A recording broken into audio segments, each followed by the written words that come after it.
ایک دن ایک لڑکے نے ایک بہت امیر آدمی کو دیکھ کر امیر بننے کا فیصلہ کیا۔ اب اس لڑکے کا ایک ہی مقصد تھا کہ اسے پیسہ کمانا ہے اور امیر بننا ہے۔ وہ لڑکا کئی دن تک محنت کرتا رہا اور پیسے کمانے کے پیچھے بھاگتا رہا۔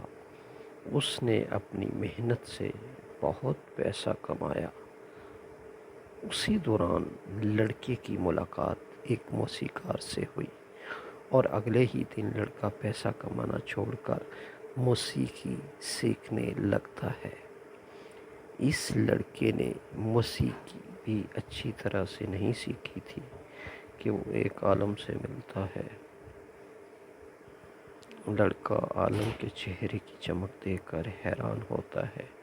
اب وہ لڑکا عالم بننا چاہتا ہے۔ اس لڑکے نے فوراً فیصلہ کر لیا کہ مجھے عالم بننا ہے۔ ابھی اس نے موسیقی بھی ٹھیک سے نہیں سیکھی تھی کہ اس نے موسیقی سیکھنا چھوڑ دی اور حروف تہجی علم لینا شروع کر دیا۔ اس طرح لڑکے کی عمر گزر گئی۔ لڑکا نہ امیر بن سکا، نہ موسیقار بن سکا، نہ ہی عالم۔ آخر وہ لڑکا بہت اداس ہے۔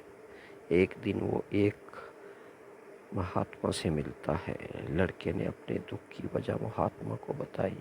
مہاتما نے اطمینان سے اس کے مسائل سنے اور مسکراتے ہوئے کہا، بیٹا یہ دنیا بہت رنگین ہے، تم جہاں جاؤ گے تمہیں وہاں کوئی نہ کوئی کشش نظر آئے گی۔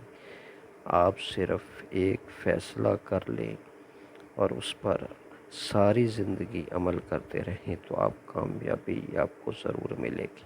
اگر تم نے کوئی متعین راستہ نہ چنا تو اس دنیا کی گندگی میں بھٹکے رہو گے، کیونکہ بار بار راستہ بدلنے سے کسی بھی راستے میں کامیابی نہیں ملتی۔ اس دنیا میں ہمیں اپنی طرف متوجہ کرنے کے لیے بہت سی چیزیں ہیں، لیکن ان سب میں سے ہمارا ٹیلنٹ کسی میں ہے اور ہمیں کیا کیا کرنا پسند ہے، ہمیں اس چیز کو ذہن میں رکھ کر آگے بڑھنا چاہیے، کیونکہ ایک مقررہ راستے کا انتخاب نہ کرنا اور بار بار راستہ بدلنے سے ہمیں کسی بھی راستے میں کامیابی نہیں ملتی۔